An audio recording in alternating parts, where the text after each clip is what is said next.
Alright guys, today we're going to do a quick little video walkthrough of my trucks. I know it's been asked for in the past, what my rigs look like. Bear with me here because this is all kind of new to me, doing a selfie and then switching back and forth. So when I started, geez, when did I start? I started back in 2014-ish. I changed jobs and started doing this welding thing on the side of my main job, my full-time job. And I started out with my truck. Let's see if I can reverse this around here. So I started out with this truck in 2003 F-250 XLT extended GVWR package. And I've told the story before. This started out as a 5/8 inch road plate and has now evolved into this straight extended flatbed that I use for my larger jobs. Getting materials there. I have a crossbar that I can put long pieces on and run them wherever I gotta go galvanizer. So this is the truck it all started with. This had toolboxes on it at one point. It had a welder, which you'll see on the white truck in a little bit. But this is what I started with. It wasn't much, but it got the job done. It couldn't hold a whole lot, but I had 4 or 5 different boxes on it. Again, one of which is still on the white truck, which you'll see. But this is what I started with. It wasn't a whole lot, but it was enough to get me going to the point that I could make an investment into more equipment. You can see I have some extra welders over there and some odds and ends. So why do I bring this up? I've talked in the past about getting small beginnings and starting with something, starting with what you can afford. And that's really, really important, because if you get too far over your head, you're going to be working to get out of that hole, and it's going to be a lot of hard work. So let's fast forward a couple years talking about rigs and whatnot. And I turned around and I got lucky and I was able to get into a much larger truck, and that's what we're going to do a walkthrough of. I'm just going to show you the other truck real quick. I'll show you the 2 trucks. So I have a fleet of 3 trucks all together. So this is my second truck, obviously truck number 2, the gray one's truck 1, this is truck 2. I stepped up, I got the lettering done. I hope you guys respect the fact that I want to keep my business identity kind of off the internet, just because it's not about my business as much as about the information. So I picked up this 1999 Ford F450 mechanics body, IMT body. It's a beautiful, beautiful truck, 7.3 diesel, 2-wheel drive. Unfortunately I didn't have 4-wheel drive, and I made some modifications to it and did a few things, and we'll get into that when I talk about the rig itself. But this was my next step. I got lucky, and I had pulled the money together and made this truck happen for my business, and it's become the workhorse of the business. Obviously I have it all lettered up to kind of drive business and get my name out there, phone number, website, all that fun stuff. That's the stuff that's covered up, because it doesn't really matter what the name of my business is. It's about the point.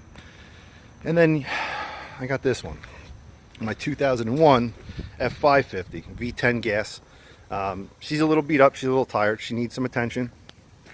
She's got some dents, some dings, some rust, but for now she's doing the job. My apprentice was running it. I still have to do all the modifications on the inside of boxes, but you can see again it's another 12-foot mechanics body. This is a Napide, or Napide, however you pronounce it. My original welder, the Legend AEAD, still in service. I keep it in tip-top shape. Goes back to the Miller dealer pretty much twice a year, just to make sure it's still in calibration. I do have problems with it because it is older, but it is a solid machine. If you can get your hands on one of these, it's absolutely worth it. You just have to be aware of a few things, and we can talk about that in another video. But if it's a running welder and it's calibrated, go for it. I mean, they're great machines, and you can usually pick them up for anywhere from $500 to $1,000. As I mentioned, this truck needs a little bit of attention. It has the pony tank, or the extra fuel tank that I use to keep diesel in the other truck, and lets me buy it at a low price and kind of capitalize on it when I see low prices, and I can get 2 or 3 fill-ups out of a good price before it spikes. The tractor supply box was a box that was on the gray truck originally, is now on here to kind of extend what it can carry. This truck is set up to have a crane, but it does not have one. Multiple boxes can get a lot of stuff on here. But this was, a barter deal where I did work for somebody, and the exchange was that they gave me the truck. You know, it cost me about $3,000 to get it on the road, but it is a nice solid little truck, heavy truck. The V10 gas is a great motor. A lot of municipal governments use them because they're much quieter than diesels. Although a lot of the newer diesels are very, very quiet. So that's the fleet, 3 trucks. They get the job done, less than perfect. I apologize for my less than stellar cinematography and trouble speaking this morning. It's been a crazy weekend already. But that's what I'm running with. 2-wheel drive on the green truck, and then the gray truck is my only 4x4. Going forward, I would love to get one of these trucks, one of the larger trucks with 4x4 on it, just because you never know where you're going to end up. You know, we do all kinds of different work. I go all kinds of different places, so it gets pretty hectic at times getting into places. And been a few times that I probably should have gotten stuck that I just happened to get lucky. So that's the fleet. We'll go backwards. Truck 3 with the Miller Legend AAD. Truck 2, my green truck, Green Monster as my wife likes to call it. And then my gray F250. You know, they're all solid trucks. They owe me nothing. At this point, they're all paid off. You know, the more I can do with them, the more time they spend on the road, the more money they theoretically make me. It's less investment I have to put out. You know, 2 gas motors, 1 diesel. I would love to have an all diesel or all gas fleet, but you know, sometimes you got to do what you got to do. This is what I have on hand. I got to make it work to the best of my ability, and that's a very big part of business that everybody needs to think about. You work within your means and try not to overextend yourself, because as soon as you overextend yourself, that's when bad things happen and you get into a lot of trouble with business. So as far as overextending goes, talking a little bit more about business, I rent space in a yard. There's multiple people here. You have landscapers, I have a roofer, excavating company. We all work out of the same yard. It's nice because the excavator owns the shop and he lets me work out of his garage on days that the weather's less than perfect. I also rent a C box where I keep a lot of my stuff inside. Do a quick walk around of what I have outside here and in the box. Just kind of show you what I'm working out of. It's not a lot. It's nothing to be, you know, like, hey, look at me. It's just, this is what I have, and you know, you don't need a lot to really get going and keep going. So this is my C box. I have my metal rack inside, some extra bottles, argon bottles, spare tires for the trucks, a shelf full of paint, different fluids, extra parts, spare parts. It is an absolute disaster right now because I've been running like a madman all summer long. So things kind of just get piled in here. You clean out the truck at one quick juncture, and you know, before you know it, it's just a messy pile. I have my tent in here, my pop-up tent. Suitcase welder, ladders, a cart for a couple of welders, extra torches, my radiograph, and you know, just tons of stuff in here. It really is kind of storage more than anything. I would like to eventually get it to a point where it's a shop I can work out of. I got the strong hand tables, which I put a cut in one of the other ones in the shop.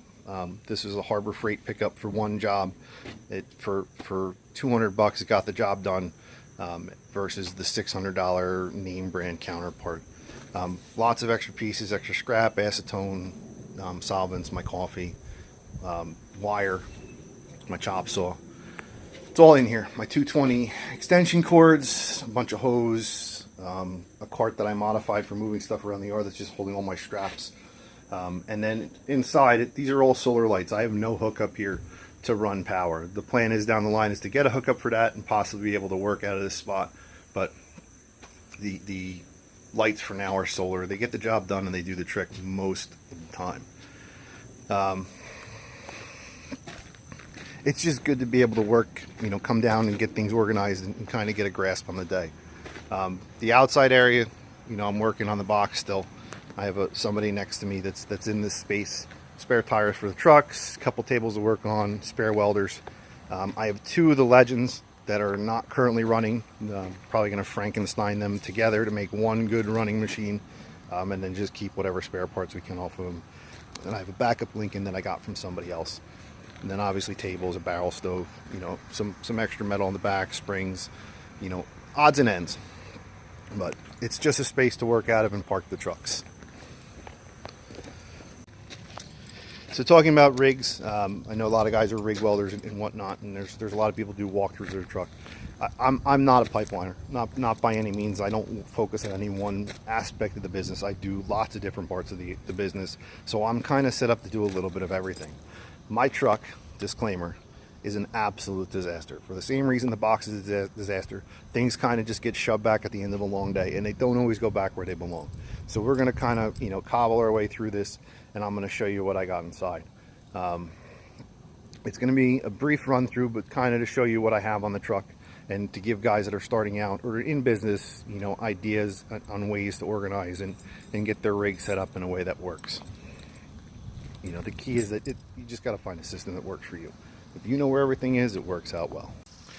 So moving into the cab of the Green Monster, the F450 with the 7.3 turbo diesel. Bunch of stuff that I have in here. Obviously I have safety glasses, my cutting glasses, extra glasses, some sleeves, my hood, my caps, my Doug's caps, my favorite. My daughter asked me, why do you wear Minnie Mouse? And I told her because Daddy's got two beautiful little girls that he's very, very proud of. And if I could put into words how glowing she was when she heard that, she got a big smile on her face, came over and gave me a big hug. There's nothing wrong with being proud of your kids. And, I got daughters and they are my world. That they're the reason that I work as hard as I do. Just a little side note. So the cab is a dumping ground. Probably the understatement of the year. I got extra covers or extra shields for the front of my hood. Right now I got the extra Bernard torch for the suitcase welder, my hard hat. Always an extra t-shirt. I always keep a couple extra t-shirts, hats and things of that nature that you forget to put stuff on the truck one day, it suddenly gets cold, you always kind of have that stuff in there. Towels, there's literature and whatnot that I can hand out to customers. Somewhere under there is my radio, and I think there's a box of Accelerate wire and 16th. Inside the console I have a bunch of different reference books. I have the welding handbook. Somewhere in here I have my pipe fitters handbooks. I always keep the references on hand because you never know when you're going to run into something that's a little screwy and you just want that quick look up.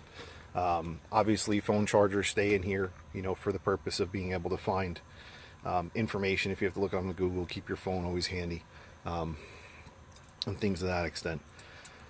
Nothing really crazy. It's kind of like the staging area. A lot of times I'll just shove stuff in here if there's an extra job I want to stay dry, especially things like the wire. I try not to keep that in compartments because compartments tend to build moisture no matter how well sealed they are. And for a lot of the flux core wire or things that things I throw onto the truck, I don't want it to get the moisture, even though it has the silica packets inside and everything to keep it dry. I don't want to take that chance because I spoil a spool of wire, and that's money out of my pocket. Flashlights, I always keep a couple flashlights on because sometimes you're in a spot that even in the middle of the day you can't see. Some measuring tools. I got a square up there, and always lots of extra safety glasses. I venture a little bit into working with trucks, so I have a Odb connector. It comes in handy a lot of times if I'm just looking for something real quick. It works off of Wi-Fi. You can get them Wi-Fi, Bluetooth. They're not terribly expensive, and it's just good because when I will run into problems, even with my trucks, it just gives me that peace of mind to know what's going on and kind of whether or not I need to address something immediately. That's about it. The truck, because it's got a crane on it, we'll see that in a little bit, has a PTO switch, and then I have an accessory switch to turn the power on, everything. Automatic, great little truck, just over 96,000 miles. Well, a little bit more than halfway over 96,000 miles. And that's about that. I'm running on the outside real quick. I have work lights on the side, 2 reels for air, obviously larger diameter hose for running higher output type tools. The compressor is a whatever it came with, dual stage. I don't know enough about compressors to speak proficiently on them, but it's a good little compressor. It runs off a Honda motor, and it just keeps going. Yes, I know it needs a shield. That's something I've been meaning to get to. And then I have a couple different regulators, some air dryers, and whatnot on there. Miller Trailblazer 325 EFI, the workhorse of the business. A solid little machine. Really, really happy with it. See if I can show you this without get you in the sun. Just a great little machine. I'm really happy with it. It fits very well on this truck, and it does just about everything I ask of it. Always have an extinguisher on, vise in the back. Cooler, it's the summer, it's hot. I've been drinking anywhere from 1 gallon to 2 gallons of water a day. So the cooler's always on there. It's probably out of ice now because I haven't been here in a day and a half, but yeah. This is something unique to me. I have two 15-foot leads. I found that with my whips and my stingers, whatever you want to call them, with my leads, some 15 feet is the magic number that kind of gets me where I need to be most of the time. I can work right off the truck. I don't have to go far. I don't have to pull 50s. I don't have to pull 100s, and I have it all right there ready to go. Extra hose so that I can work around trucks. I use a needle scaler a lot of times to clean up rust and get surfaces ready to weld. So that hose is used very often. This truck I carry 2 100-foot leads and 4 50-foot leads. The 50-foot leads are color-coded, red and black. I have an extra extension cord on there, some cones. The wood's just the leftover from a job I did the other day. Again, just a heavy piece of metal that's on there just in case you never know what you need, and then some odds and end scraps. Security. You carry a lot of tools, and they have a very high value. So if you buy a truck like this, make sure you have something that has the built-in security. This truck has it, the Nappy does not. And that's having this stainless steel or whatever the system is really makes a big difference in keeping the truck secure. Twofold. One, obviously you can lock the doors, and it's a secondary lock that keeps everything locked up nice and tight. You can have keyed locks the same way to keep your stuff a little bit extra secure. But as the doors wear out, and I've had the doors pop open on me going down the road, it's a quick way to make sure everything's locked before you go down the road. I throw the locks on, even though I leave the side compartments unlocked most of the time, unless I'm going to be away from the shop for a few days. It makes sure that everything stays closed. So getting into the compartments again, lights on the side, 2 50-foot reels. So in my first compartment, I have all my tools. This is very high speed. I know that the handwritten stuff on there is super special because I did it all, but it's just to give me a quick reference of what I have, and I have all the tools that I need here to go do mobile welding jobs. I keep my sockets, my different air tools, and different odds and ends throughout there. I have a junk drawer. Don't underestimate the power of a junk drawer. I can't tell you how many times I've gone to this and found the one screw or the one bolt or the one nut that I needed just left over from other jobs, and it really has saved my behind many times. I do electrical wiring on a lot of vehicles, so I have a shelf just dedicated to that. My impact gun's below that. It's got my drills and whatnot on it now. A whole shelf for drills, and then specialty tools. I have my tap sets in here so that if I get in a jam, a couple different sets of fittings for different types of air lines, hydraulic lines, and engines. And everything else is pretty much self-explanatory. It's a full-size toolbox. The drawers don't roll great, but it holds everything. Torx bits, I got a caulk gun in there, wire ties. It's just a plethora of stuff. And obviously you can read what's on the compartments and kind of get the gist of it. There's certain drawers that you use more than others. But having those tools on hand a lot of times comes in really in handy. I have a work light inside so I can see inside the toolbox at night. Everything comes on off of one switch. There's a secondary switch in the back. Next compartment over, I have a bunch of MIG welding stuff, different types of spools for the spool gun, aluminum, stainless, some mild steel, arc gouging rods, or electrodes, whatever you want to call them. I got a good deal on the Walter cutoff discs, 4.5, so they're in there. I have my extension cords. In this truck I carry a heavier cord than the other trucks. This is actually I believe a 10 gauge or a 12 gauge cord. Heavier because a couple of my welders run on 110, and if I use too light a cord, I get a message that it's too much of a voltage drop. So I went with a heavier cord on this truck, so that if I have to use 110 at a job site, I can and work off of it. Below that, I have my primary leads and my the arc gouging stinger, I'll call it, and then a bunch of welding rod. I carry all kinds of stuff. I always have 40-43 electrode on here because a lot of times it saves the day in the field, and then just a variety of other stick electrodes. My 60-10 and 70-18 1/8 inch are on the outside because that's my primary go-to. Most of the time that's what I'm pulling off of the truck. 3 30-seconds in there, some 5 30-seconds in there as well. Rod holder. And that's about it. It's pretty straightforward what's in there. It's my stick welding compartment. This next compartment is a variety of cutting tools. I have a bunch of grinders. Not really organized up here, but a bunch of my flap discs, wire wheels, my burr bits are in there. An old Black & Decker die grinder, but that thing is a machine. It just rock and rolls. I have 2 sawzalls. One's corded, one's battery operated.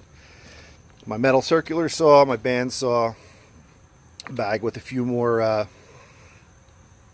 grinders in it, extra bandsaw blades. You know, this whole compartment is pretty much just grinding and cutting and things of that nature.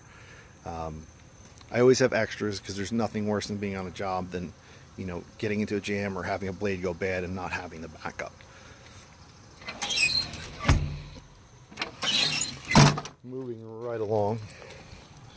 The last compartment is a little bit crazier. Down the bottom I have a couple different drills. My heavy duty hammer drill. Right here on the outside I have my mag drill, and then an extra grinder box in the back. Different sprays. I always have a assortment of sprays. I have my air tool oil, PB blaster, a couple penetrating lubricants, some lock stuff, battery terminal spray, some galvanized spray galv, extra, you know, diesel 911 for the truck, more paint up top, extra electrical tape, my wraparounds. You know, this is a mess back here. Normally it's much more organized, but they're just extra tools. Speakers for the playing music off of my cell phone. Just kind of like drills and whatnot at the bottom. You know, wire and stuff for wiring jobs there as well, on the next shelf up, and then all my spray stuff, some extra tech screws and things of that nature, fasteners that are in boxes. A lot of times I'll keep my concrete anchors in here for jobs where I have to physically anchor something in there, so that I always have them on hand. All right, same thing, security. This side's a little bit more secure than the other because this is the high dollar stuff on this side. Apologize for going out of focus, guys. So moving right around. Oh, I have it all locked up. Look at that. I upgraded the locks on this. I have a locksmith buddy, and he changed the locks to similar locks similar to what you would see on a vending machine. I'm gonna run down and unlock them all real quick.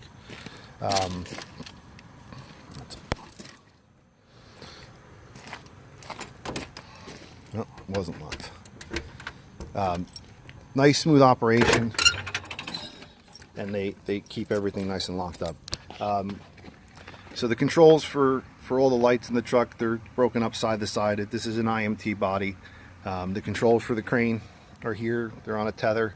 It's a 3816 crane. My max capacity, I believe, is just shy of 7,500 pounds, fully in. But it comes in handy. It's my extra set of hands. You can see it up there. It's a solid little unit. This is really come in handy. It's something that when I bought the truck, I didn't anticipate being as much a help as it is. And going forward, I don't think I'll ever buy a truck without it, for the single man operation the way that I operate most days. My primary clamps, I keep them up top here. Some straps for working with the boom. Everything I grab on a regular basis is on top shelf. A couple adjustable clamps, a couple really big clamps.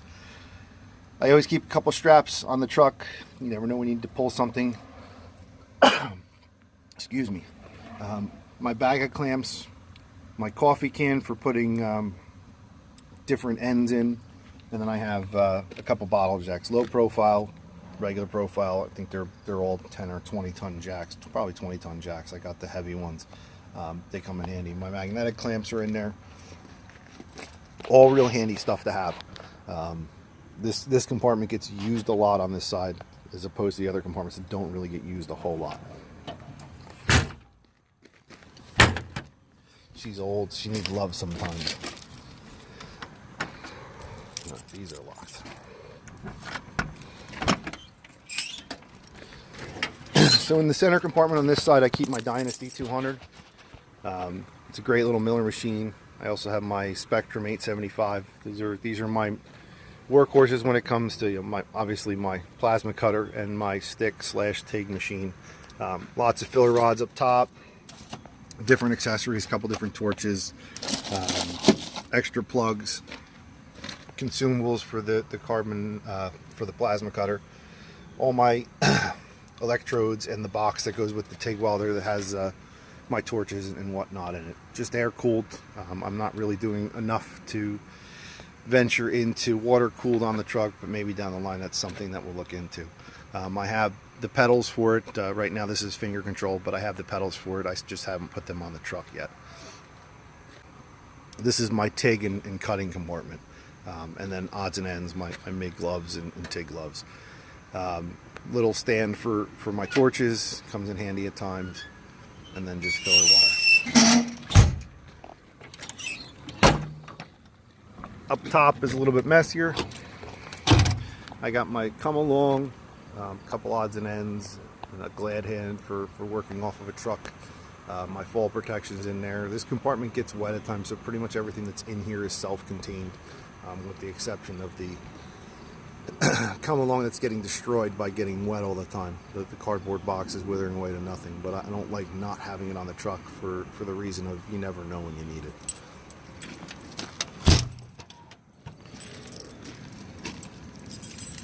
Moving along even further.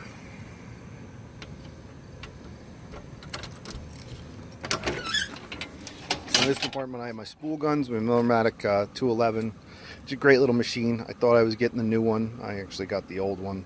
I have three different spool guns. One set up for aluminum, one for stainless, and then one for mild steel. I keep my extra. I have two different guns for the Millermatic. You know, one for flux core and one for regular gas wire, and that's, you know, well, solid wire, and then, you know, various tips and all that fun stuff. Pretty straightforward. Not a whole lot to see here, but you kind of get the drift.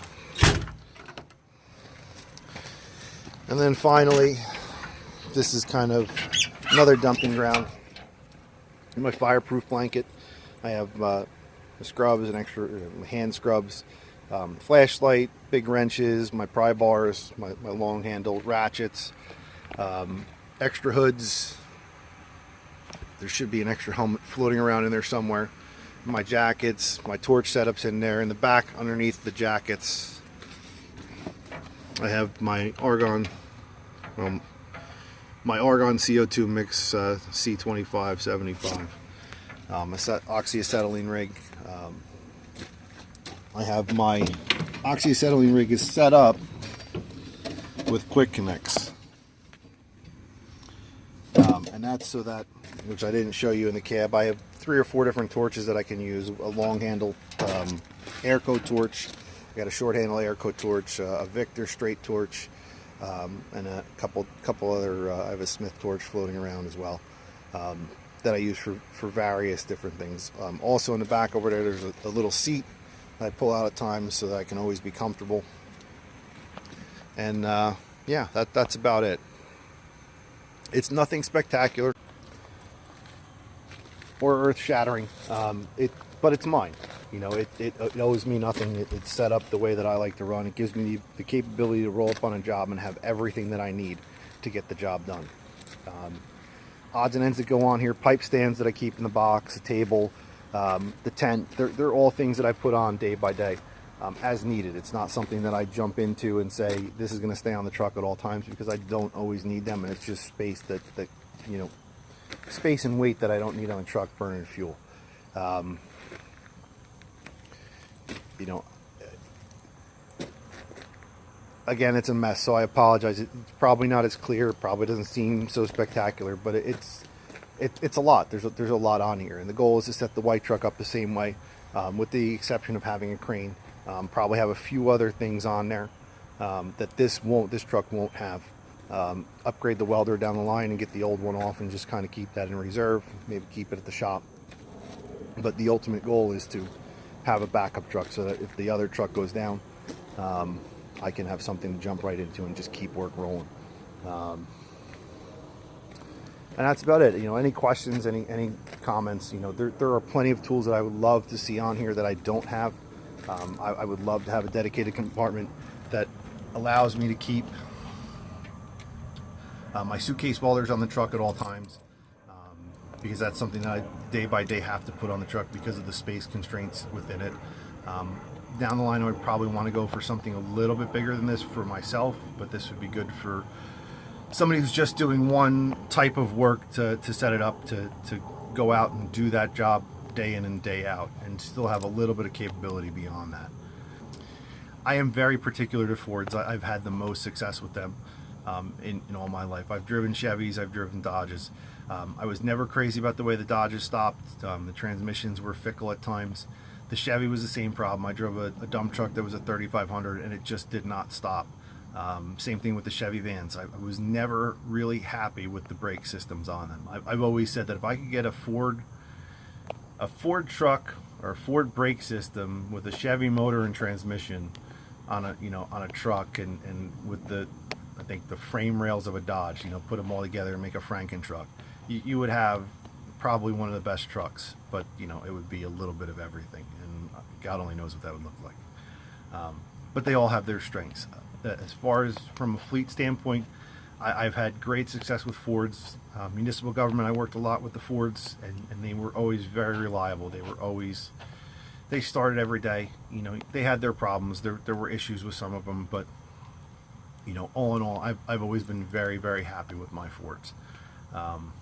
It's no knock on Chevy. Chevy builds, the Duramax motor is probably by far one of the best motors on the market, and if you can get a Duramax, go for it. Duramax with an Allison transmission, I know guys that rave about it and don't want anything else. I'm just I'm a want to stop guy, and I really like the responsiveness of the brakes that the Fords have.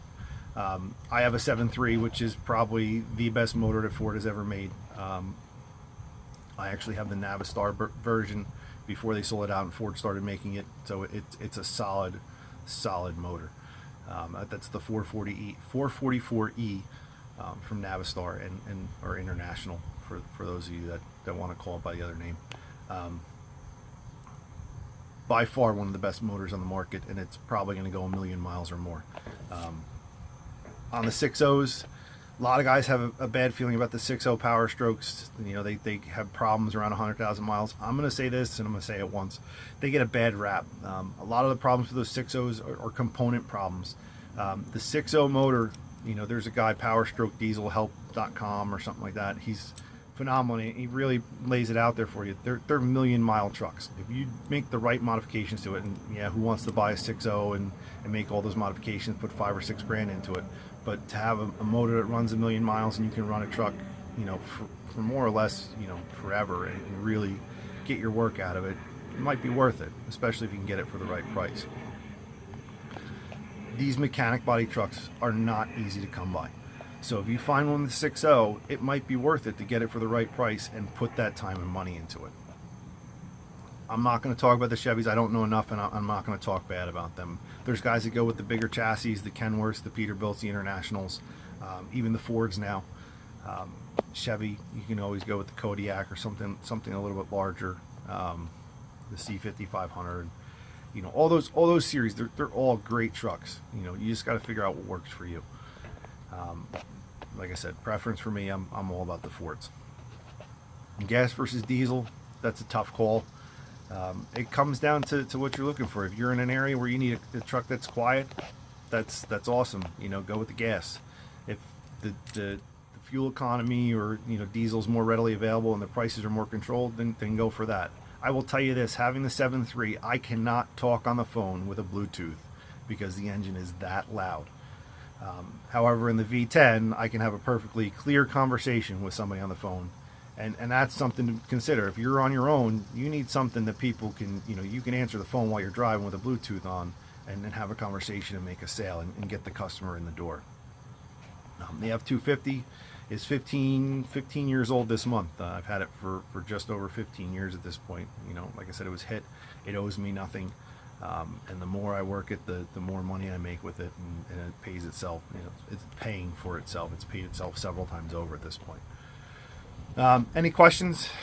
I'm not really looking for additions, but any questions on what I carry, or if I skipped over something a little too quick, or you guys want more information, feel free to ask in the comments below. This is going to be a long video. I apologize. Probably close to half an hour by the time all is said and done. But there's a lot of stuff here. So if you like the video, please subscribe, like the video down below. The more likes we get, the better it is in the big picture. It allows me to keep making videos in the scheme of things. This is something I want to do to help people. So please, if you like it, please like, comment, subscribe, share, whatever you need to do. But the goal is to help guys out and kind of say, hey, look, this is what works for me. Maybe some of the ideas you can take and modify and make your own.